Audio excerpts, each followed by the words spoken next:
Halo semuanya, perkenalkan nama aku Syarifah Awalina. Aku program studi akuntansi angkatan 2018. Kali ini aku bakalan sharing terkait sistem perencanaan dan penganggaran, di mana sistem perencanaan dan penganggaran ini adalah salah satu pengendalian manajemen dari sebuah organisasi atau perusahaan. Ada beberapa tujuan sistem perencanaan dan penganggaran. Yang pertama itu, perencanaan adalah pembuatan keputusan lebih lanjut. Sistem ini berupa pengendalian tindakan yang kuat yang memaksa manajer untuk berpikir ke depan dan membuat keputusan lebih lanjut. Yang kedua, ada koordinasi, yaitu proses perencanaan dan penganggaran memaksa terjadinya penyebaran informasi ke seluruh organisasi. Proses ini melibatkan komunikasi atas ke bawah untuk tujuan dan prioritas organisasi dan komunikasi bawah ke atas untuk peluang. Kemudian yang ketiga itu ada memfasilitasi pengawasan manajemen tingkat atas. Pengawasan ini terjadi dalam bentuk peninjauan tindakan, pendahuluan seperti rencana, dicermati, didiskusikan, dan disetujui sebelum tindakan tersebut diambil.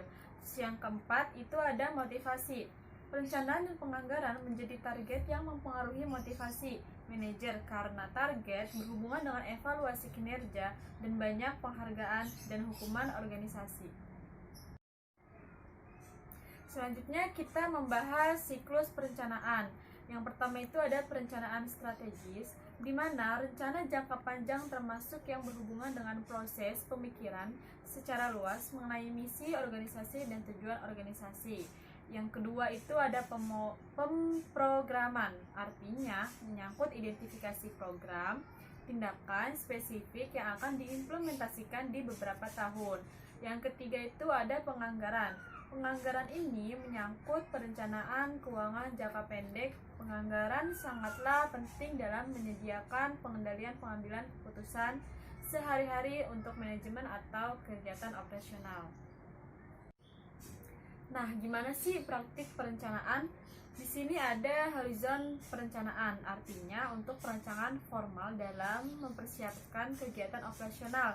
Yang kedua itu ada isi dari rencana. Isi dan rencana ini informasi yang terdapat dalam anggaran lebih detail daripada yang ditunjukkan dalam perencanaan strategi. Yang ketiga ini ada jangka waktu proses perencanaan, di mana setiap proses perencanaan yang ingin dilakukan oleh perusahaan harus memikirkan jangka waktunya sampai kapan tujuannya mau dicapai. Nah, praktik perencanaan selanjutnya yaitu ada pembaharuan rencana.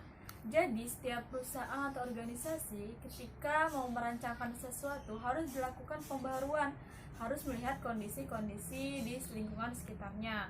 Kemudian ada penyediaan pedoman perencanaan, di mana pedoman ini adalah kunci yang harus dipegang oleh setiap perusahaan atau organisasi untuk merencanakan sesuatu supaya target tercapai. Kemudian ada peranan perencana dan pengendalian, di mana peranan perencanaan dan pengendalian ini adalah guna untuk mencapai suatu target supaya semua personil dapat menjalankan tugasnya dengan baik.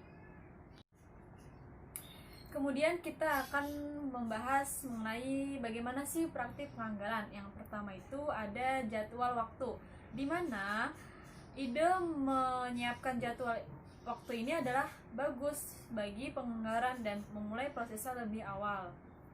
Yang kedua ada judul anggaran.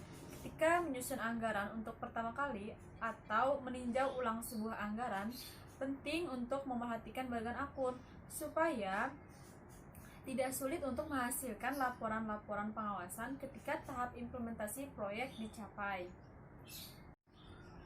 Praktik penganggaran selanjutnya yaitu ada memperkirakan biaya. Cara yang terbaik adalah dengan membuat sebuah daftar semua masukan yang diperlukan dan untuk merinci jumlah serta biaya unit untuk setiap item. Terus yang terakhir itu ada kontingensi atau biaya tak terduga. Sebenarnya biaya tak terduga ini lebih baik dihindari karena menambah sebuah presentasi biaya tak terduga terhadap anggaran keseluruhan. Lebih baik mengkalkulasikan dan memasukkan besaran kontingensi tadi ke dalam item-item anggaran yang relevan, misalnya gaji, asuransi, BBM, dan sebagainya. Oke teman-teman, mungkin itu aja yang bisa aku sharing ke teman-teman. Semoga bermanfaat, dan apabila ada kesalahan dalam pembuatan video ini, mohon dibukakan pintu maaf. Tetap jaga kesehatan ya teman-teman.